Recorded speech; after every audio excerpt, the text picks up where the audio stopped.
भाई मन तो करता है इस कौवे की गर्दन मरोड़ दूं। इसकी बकबक कभी बंद ही नहीं होती। भाई मेरे तो कान पक गए हैं। अब तो घरवाली के ताने इसकी बकबक से अच्छे लगते हैं। टेंशन मत ले भाई, एक दिन इस बड़बोले को अच्छा सबक सिखाऊंगा। मेरे बारे में बात हो रही है ना, मुझे भी बताओ। भाई तेजू, तू तो जंगल का जेट है जेट। तेरे सामने तो हवा भी स्लो लगती है।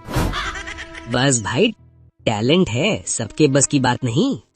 कभी कभी ऐसा घमंड इंसान को ही नहीं, उड़ते हुए पक्षी को भी समंदर में गिरा सकता है।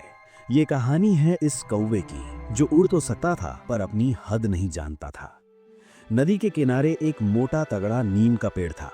उस पेड़ की सबसे ऊंची डाल पर रहता था एक बड़बोला कौवा।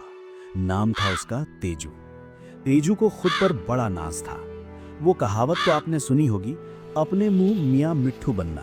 हर सुबह पानी में अपनी परछाई देखकर कहता, वाह तेजू भाई, क्या पंख हैं, क्या उड़ान है। इस इलाके में मुझसे तेज कोई उड़ ही नहीं सकता।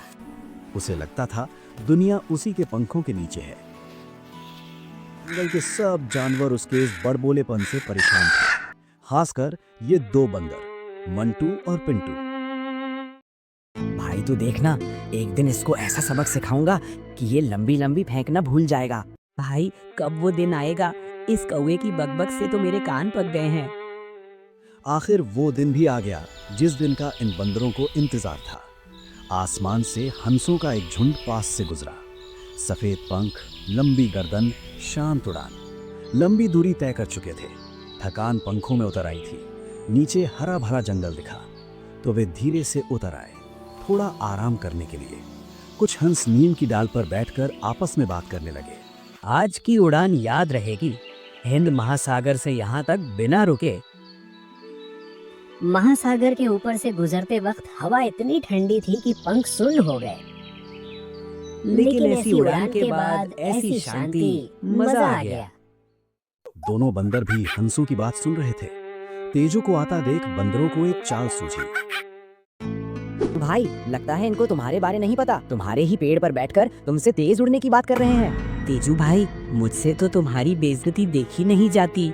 इनको सबक सिखाना ही पड़ेगा। तेजू गुस्से से भर गया। अब बात इज्जत की थी। घमंड में चूर तेजू हंसों के पास गया। किस उड़ान की बात कर रहे? कौन सा तीर मार दिया तुमने? कहाँ से आए हो? महासागर पार करके आए हैं, थोड़ा आराम कर रहे हैं। पर तुम कौन हो? हिंद महासागर? अरे वो तो कोई दूरी थोड़े है। इतनी उड़ान तो मैं रोज नाश्ते से पहले मार लेता हूँ।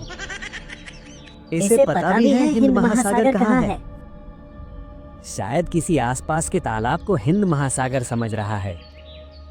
अगर भरोसा नहीं है तो मुकाबला कर लो। लंबी उड़ान हो या कलाबाजी, तेजू भैया को हरा नहीं सकता। नहीं भाई, हमें कोई मुकाबला नहीं करना। थके हैं, हमें सिर्फ आराम करना है। कोई आराम नहीं। अगर दम है तो मुकाबला करो। तेजू भैया की जय, तेजू भैया की जय। ठीक है तेजू भाई, मैं तैयार हूँ। कल सवेरे मुकाबला होगा सागर किनारे। रात में बंदरों ने तेजू को चने के झाड़ पर चढ़ाना शुरू किया। कल पता चलेगा उन सफेद कबूतरों को कि किससे पाला पड़ा है। लो, कल तेजू भाई ऐसा सबक सिखाएंगे कि फिर कभी सपने में भी वो इधर आने की नहीं सोचेंगे। अगली सुबह आगे था विशाल नीला समुद्र। न कोई पेड़, न कोई किनारा।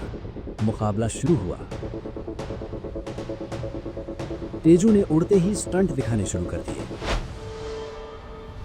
ऊपर नीचे, गोल गोल गोल उल्टी उड़ान, यही है असली हुनर। चीकू बस सीधा उड़ता रहा, शांत, स्थिर, हवा के साथ ताल में। 10 मिनट, 20 मिनट, तेजू की सांस फूलने लगी। 30 मिनट बाद नीचे सिर्फ पानी था। चारों तरफ पानी ही पानी। पंख भारी हो गए, आंखों के आगे अंधेरा छाने लगा। तेजू कांपती आवाज में बोला, चीकू रुको, बचाओ मुझे। इतना कहते ही तेजू पानी में गिरने लगा।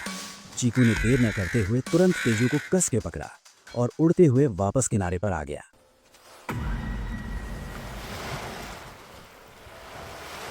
माफ करना भाइयों, मैं बहुत घमंडी था। मुझे लगा मैं सबसे बेस्ट हूँ, पर आज समझ आया उड़ान का मतलब आगे निकलना नहीं, बल्कि सही समय पर रुकना भी होता है। जो अपनी सीमा पहचान ले, वही सच में ऊंचा उड़ता है। दोस्तों, घमंड हमें अपनी ताकत नहीं, अपनी सीमाएं भूलने पर मजबूर करता है। सच्ची महानता दिखावे में नहीं, अनुभव, धैर्य और विनम्रता में होती है। दोस्तों, अगर कहानी पसंद आई हो तो लाइक, शेयर और चैनल को सब्सक्राइब करें। धन्यवाद।